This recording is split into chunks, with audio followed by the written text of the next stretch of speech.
We here at the Sports History Network proudly partner with 26 podcasts, all revolving around the history of sports. But did you know that many of our hosts were sports history authors way before they started their shows? It's true.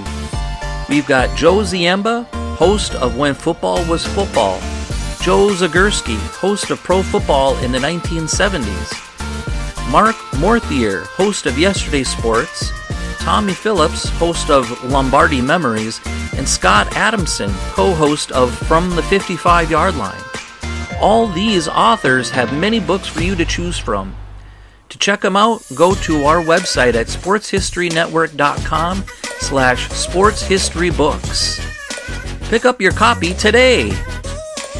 Soundtrack provided by Kevin MacLeod of filmmusic.io. The season of 1922 is our subject of this Football History Rewind part number 50 segment, which is on the rule revision that changed how a point after a touchdown is done and where it started from. This and the beginning of the Rose Bowl Stadium are on a docket for this edition, coming up in just a moment. This is the Pigskin Daily History Dispatch, a podcast that covers the anniversaries of American football events throughout history on a day-to-day basis. Your host, Darren Hayes, is podcasting from America's North Shore to bring you the memories of the gridiron, one day at a time. So as we come out of the tunnel of the Sports History Network, let's take the field and go no huddle through the portal of positive gridiron history with pigskindispatch.com. This podcast is part of the Sports History Network, your headquarters for the yesteryear of your favorite sport. You can learn more at sportshistorynetwork.com. Hello, my football friends. This is Darren Hayes of PigskinDispatch.com. Welcome once again to the Pigpen, your portal to positive football history. And we are in the Football History Rewind, episode number 50. It's a great day because we're going to move on to the year of 1922. We just got done with a multi-faceted episodes of 1921 season from like episode 42 all the way to 49. Some great stuff there with a lot of football going on in 1921, as well as 1922. Busy year as well. Now this, of course, would be of football in 1922, all of the rule changes, revisions that helped evolve the game so it would eventually get to the way it is today. So, 100 years ago, this is the way the game was. So in recognition of what our forefathers of football have done, let's whisk you back to the 1922 season of college football. Now, first of all, there were some rule changes. And I know you've looked at the subheading and saw that we have the word pun out. And you say to yourself, well, here's a typo that Hayes didn't catch. Well, believe me, there is really a term that was called the pun out over 100 years ago. Short and sweet, the pun out was what teams did after scoring a touchdown to establish a place for the scoring team to try and succeed on a point after the play. Now, prior to 1922, a member of the scoring team would stand on the goal line and punt the ball back out of the field of play to his teammates who would attempt to fair catch the kick. The spot at which they caught the ball would be marked by the officials, and the try for point would be commenced from that spot.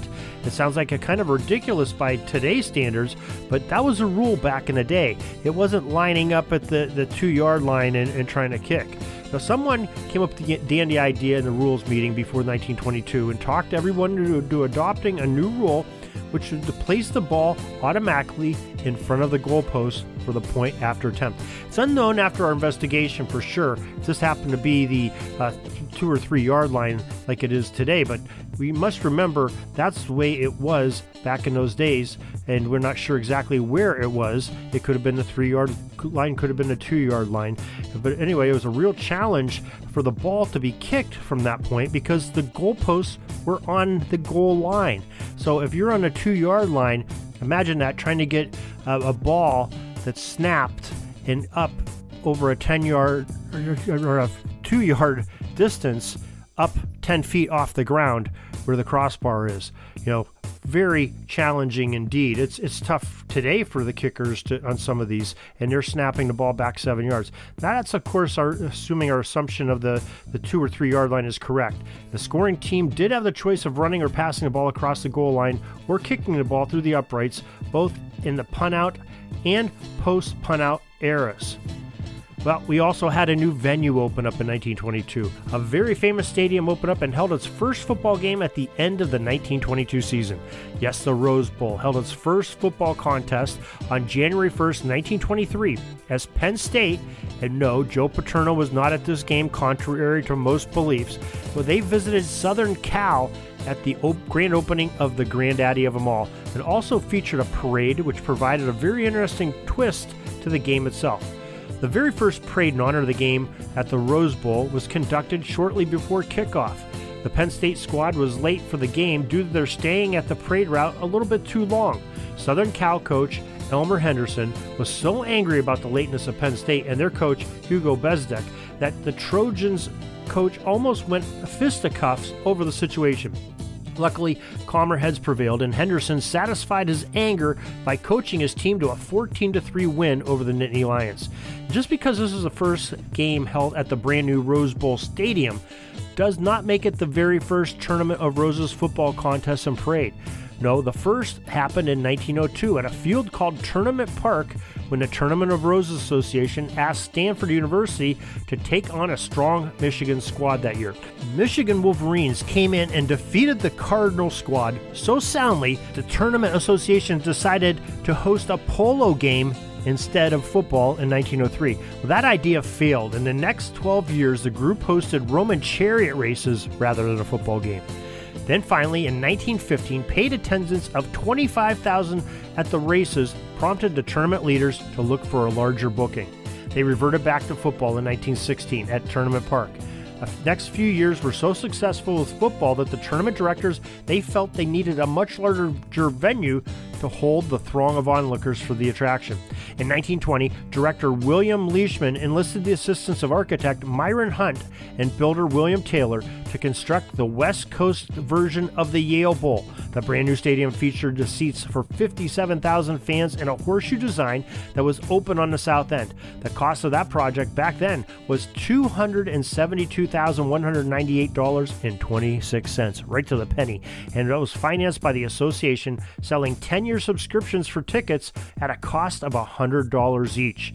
Subsequent additions in seating were done in 1928 as the south end was filled in for 76,000 seats, and also in 1932 it's expanded the Rose Bowl to 83,677 seats. 1949 it went over 100,807 seats, and in 1972 expansion took the seating capacity to 104,696 patrons that could sit down and watch a ball game. Newspaper reporter and tournament press agent Harlan Dusty Hall dubbed the venue as the Rose Bowl, and the name stuck. The full story of the Rose Bowl has a very interesting history, and we are thankful that the Tournament Roses Association has a wonderful website with photos from the Tournament of Roses archives that we used as a basis for this article. Please visit their website at tournamentofroses.com and see even more great history on the bowl game, the field, and the Tournament of Roses Association itself. So thank you for joining us for this little bit of history of 1922, the Rose Bowl, and the end of the pun out and the beginnings of the extra point attempt kick. We're going to come back next time in part number 51 of the Football History Rewind to talk about more from 1922, including some more rule changes and some champions of collegiate sport. But don't forget, we talk about football history each and every day. You don't have to wait for the next Football History Rewind episode, which will probably be in about a week or so. But we do talk about football history each and every day here on Pigskin Dispatch and the Pigskin Dispatch podcast. Also, you can find us on the Sports Jersey Dispatch podcast and jerseydispatch.com, as well as us and more of our friends on sportshistorynetwork.com. We have thousands of hours of sports history podcasts on there available for you, for those that love to talk about all kinds of different things sports, and some great reading there too. So till tomorrow, everybody, have a great gridiron day.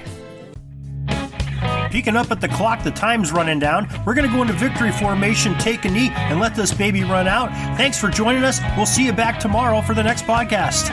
we invite you to check out our website, pigskindispatch.com, not only to see the daily football history, but to experience positive football with our many articles on the good people of the game, as well as our own football comic strip, Cleat Marks Comics.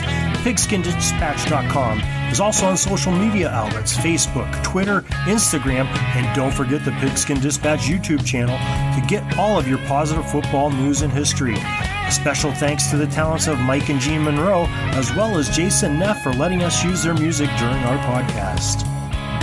This podcast is part of the Sports History Network, your headquarters for the yesteryear of your favorite sport.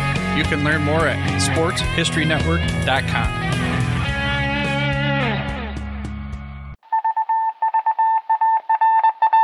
It was just another ordinary day in the offices of the Pittsburgh Guardian newspaper circa 1924.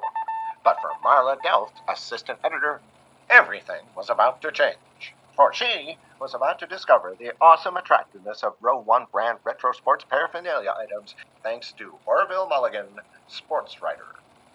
And there it is. Wow, Orville, that's really the bee's knees. Isn't it just? A poster-sized replica of the actual 1909 World Series program cover. I can see that. But where did you get it?